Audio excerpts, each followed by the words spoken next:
So that's the axle stripped. God, that's been a chore. We've had to resort to the welder. If anybody doesn't know this technique, so 3 of these bolts basically undid, soaking them with WD-40, using the wee blowtorch.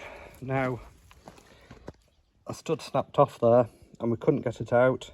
I don't really want to replace the bracket, so what I've done, I've soaked it for the last 2 hours with WD-40. I've got a wire brush on the back.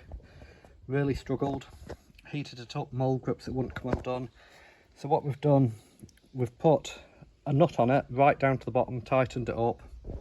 Then we've got the welder, about 110 amps, and we've welded a nut onto the top.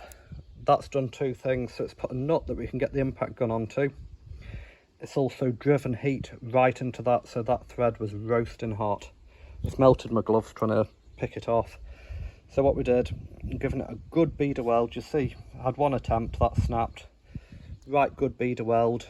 Would have been better with steel nuts. They're stainless steel, so not ideal, but we're working with what we've got here. So good beader weld, impact gun. I tried it, it was stuck, back, forward, back, more WD-40, and she spun out.